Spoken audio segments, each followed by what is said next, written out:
Welcome back. This week, Philadelphia became the first major U.S. city to reinstate its indoor mask mandate. COVID cases are going up there. In fact, the number of positive cases is more than 50% higher than 10 days ago, crossing the threshold that triggered the return of the mandate.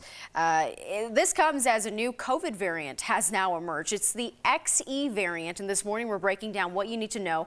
Our 9 Health expert, Dr. Payal Kohli, joins us this morning.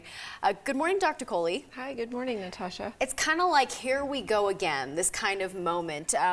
Talk about the XE variant. You said it's Delta and Omicron together? No, not Delta. It's the two subvariants of Omicron, so BA1 and BA2. We also have a Delta-cron variant, which is a different variant. A different variant. Yes. Okay. And the idea is the viruses say to each other, oh, let me see what you got, let me see what you got. And they sort of swap their best genetic material to try to come up with a super virus variant. And we have both viruses circulating, both subvariants, so they kind of combined together. It's not unexpected, but I think it's really a sign that the more infections we keep getting, the more variants are going to keep emerging. So what do we know about the XE variant? Its behavior in terms of, does it spread easier? Can you get sicker from it? Yeah, so we think, according to the WHO, that it's about 10% more transmissible or more contagious than the BA2 variant, which was already more contagious than the BA1, which is the Omicron, which was more contagious than the original. So every subsequent variant seems to be spreading a little bit easier. We don't know yet if it makes you sicker or not. Now, we have seen it in a number of different countries. We're seeing it in Asia, in Japan, in Thailand, in India. We've seen it in the UK. So it's just a matter of time before we have it here in the US. Do our current vaccinations help fight against it?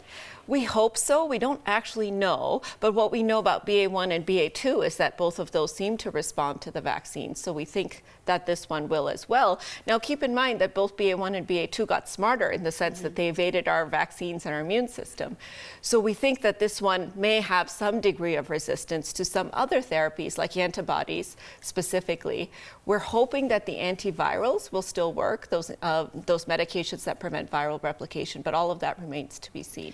So, I mean, you kind of touched on this earlier. You know, what is this teaching doctors and medical professionals? What are the lessons to take away from this? You know, I think the biggest lesson is the virus is not done with us yet.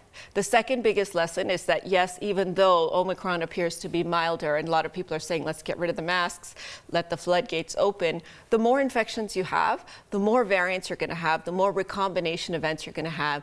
And we're just worried that that next variant, whatever it might be, may be resistant to our vaccines altogether or resistant to our therapies.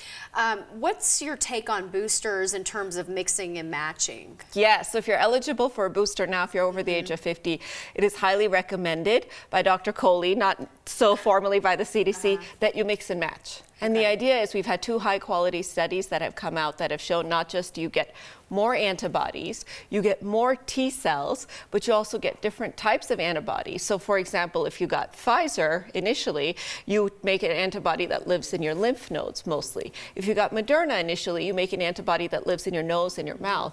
So switching over to the other really helps to boost those different types of antibodies. Okay, well, appreciate you coming on the show talking about these new variants, and hopefully we can get a handle on it all.